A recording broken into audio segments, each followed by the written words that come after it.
Hey guys, today I'm going to review the Genesis Tree, which is the newest All Synergy Relic, which means the second after the Plundergate. So we have had Plundergate for like 5 seasons now or so, so it's been quite a while since we have gotten a new Fate Relic, which is really good. I really like this schedule. It gives you some breathing room and you can actually upgrade the Plundergate to a nice tier star level before moving on to the Genesis Tree, which was released just now. So to talk about Genesis Tree, the minimal investment for it is at 3 stars for the PvP. Genesis Tree is the best PvP relic in the game by far, starting at 7 stars and usable at 3 stars. 2 stars it's not really something great, and this effect will be lost once season ends, so it's actually just these 4 effects. The link skill of the Genesis Tree is the main part, which unlocks at 3 stars and becomes amazing at 7 stars.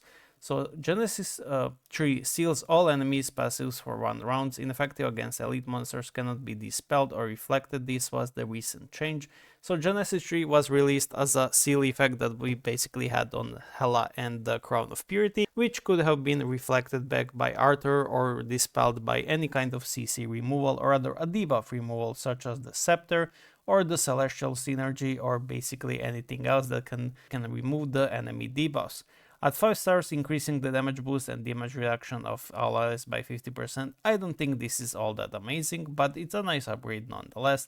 I'm pretty much all of the time skeptical about the damage reduction in this game because I don't think it stacks, and when it stacks it's not really that good, because otherwise you would be able to get just now about 100% damage reduction, but even then you would get one shot. So the best part about the Genesis Tree is this seal effect right here. At just 3 stars, you're basically allowed to one-shot all enemies at the first round without any kind of counterplay apart from few relics, which I will talk about later. So the other skill effect is increase the attack of all allies by 200%. This is nice, it unlocks at 4 stars, but it's not something to look forward to. When deployed in position 1 or 3, it will reset all relics and it will increase the energy, so this is the most common thing for the recovery and the reset, or rather the chrono relics. And the 2-star effect is when deployed in position 1 after casting the relic, double the damage taken by all enemies. This is the same effect that has basically the Death Knight and the new Plum relic, which is not good. This effect will disappear once the enemies take damage or once they take action, because it's coded for the action instead of for the round tested by Bram. So it actually will be gone if the enemies are faster than you. So this effect in position 1 is absolutely useless. The position number 2 effect is after casting the relic, increase the skill damage multipliers of all allies by 100% for 1 round. This could be nice, especially at 8 stars, because it's by 300%, so this has chance to be as good as Yorm's runes in a way. So it's a nice relic for PvE, but I don't think it will be used in position number 2. For PvP it will be very likely used in position number 3, because dispelling 10 debuffs from all allies and the restoring 40% HP is really amazing, because it also helps you scale up with heroes like Babylon, Venus or other HP conversion heroes. Whereas the position number 2 is going to be great, but the skill damage multiplier only works on skills, so it's not overall damage boost, and this could be used with Lucifer, which removes the basic attacks, but I don't think it will be used. Perhaps in PvE, but then again you have Plundergate for PvE, which has an amazing damage boost of 500% up to 1000% at 8 stars.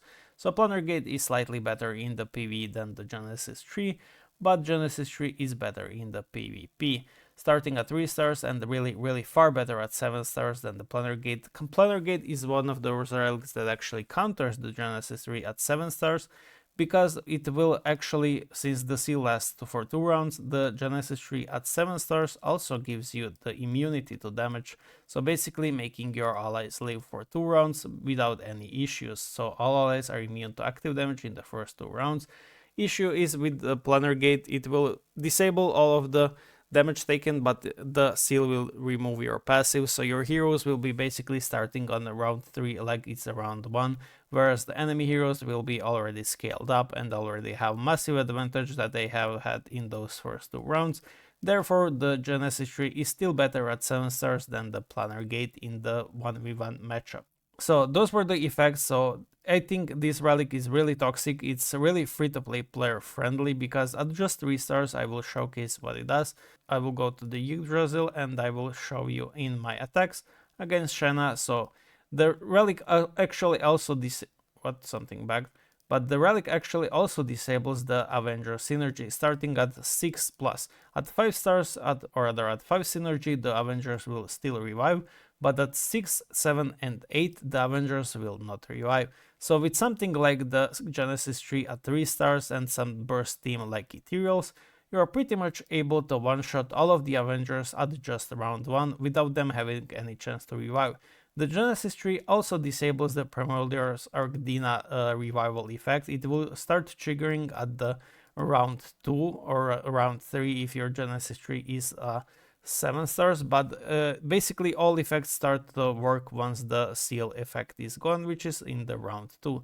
And as you have seen, this battle was not even close.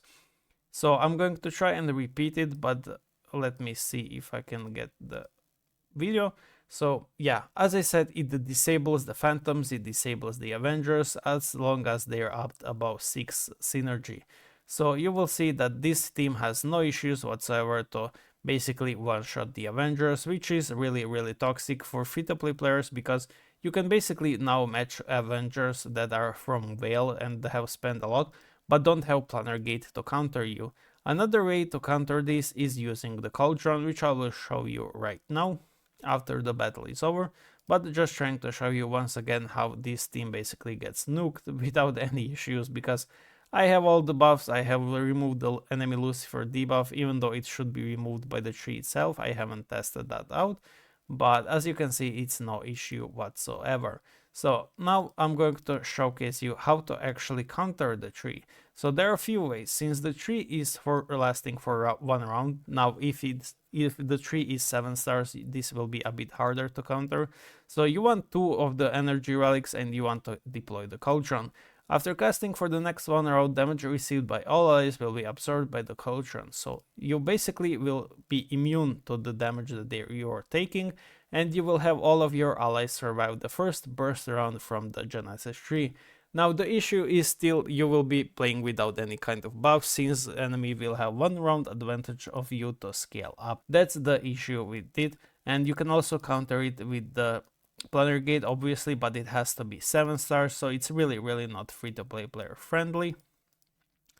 And I'm not sure if there are any other ways. I believe you can use Python's mirror to revive and then your effects might be back, but I'm not sure about that. And let me see if there's anything else that I'm missing that could be actually of help, but I don't think there is.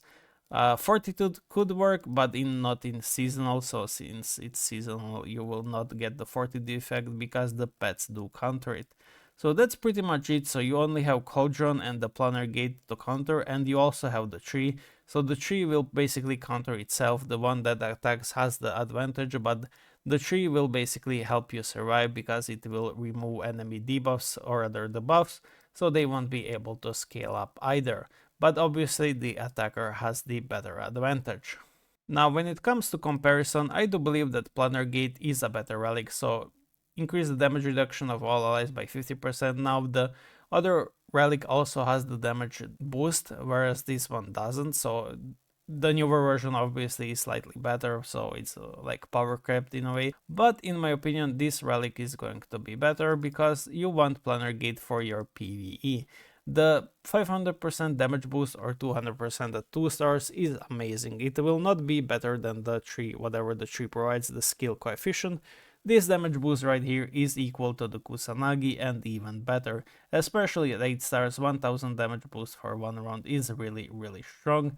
And if you make this like with a Chrono Relic that is 2 rounds or rather 3 rounds cooldown, for example like Leviathan, Night's Edge tier, or the 2 new relics, which is the Crown of Purity or the Crimson Chalice, you will basically proc this 1000 damage boost 2 or 3 times far more than before with using any other Chrono Relic, which is 5 rounds cooldown. So that's another thing you should keep note of when deploying relics. Genesis Tree, far better in PvP, definitely no contender in here. It's like the best PvP relic by far, but in PvE you still will want to go for the Plundergate, and especially if you're a free-to-play player, I do suggest getting 3 to 3 stars and then stopping there. I don't think you need to work on further because the 7 stars is just too far away. I would suggest getting the Plundergate to 5 stars first, or 6 stars for the 500% damage boost that it gives. But even stopping on Plundergate 4 stars or 3 stars is also good. So work, for example, a Plundergate to 3 stars for your PvE, and then the Genesis Tree to 3 stars for the PvP. So that was the review for the Genesis Tree. There's a new ongoing theme with it, which is basically the same logic was with the Odin. So basically you remove all enemy debuffs, and I already have it set in the Holy Grail War. I do believe I have showed what it does, but it's basically the same logic that it is with the... I don't want to spend my coin, so let me see the defensive line. I don't think I have updated. So yeah, this is the logic. So you actually use Lucifer with it, and you use Tree. So the Tree will disable all enemy passives. The Lucifer will scale up the Mystifier's damage. You ideally want 8 Mystifiers for this. 8 Mystifiers really do scale this up to another level, especially with Eve runes. But since I don't have that, I'm not really sure if this is my strongest team for now. I'm pretty sure it isn't. But you basically want to use the Genesis Tree with this, and you also want to use, not sure what's the third relic, but I don't think it matters much. Gleipnir could be of use, for example, but you want this relic either in position 3 or 2. In my opinion, 3 is better because you want the CC debuffs and every other debuff removed. So this is one of the stronger versions of Mystifiers right now, but I don't think it's the strongest team. But there's room to improve and test this further. So that's it for the Genesis Tree and kind of a Plundergate comparison review. So hopefully you have understood now. It's better to go for Plundergate 3 stars into a Genesis Tree 3 stars. In my opinion, ignore the Oath. I don't think Oath is worth going for because it's kind of too expensive and it's kind of not worth, because the current seasonal heroes do not really improve your Rift Odyssey or future PvE experiences. Apart from Babylon, Babylon is the only hero that is really amazing and worth to summon. Every other hero is not. Babylon will enter the Oracle store next season though, so she will be easy to get. Thank you for watching and see you guys in the next one.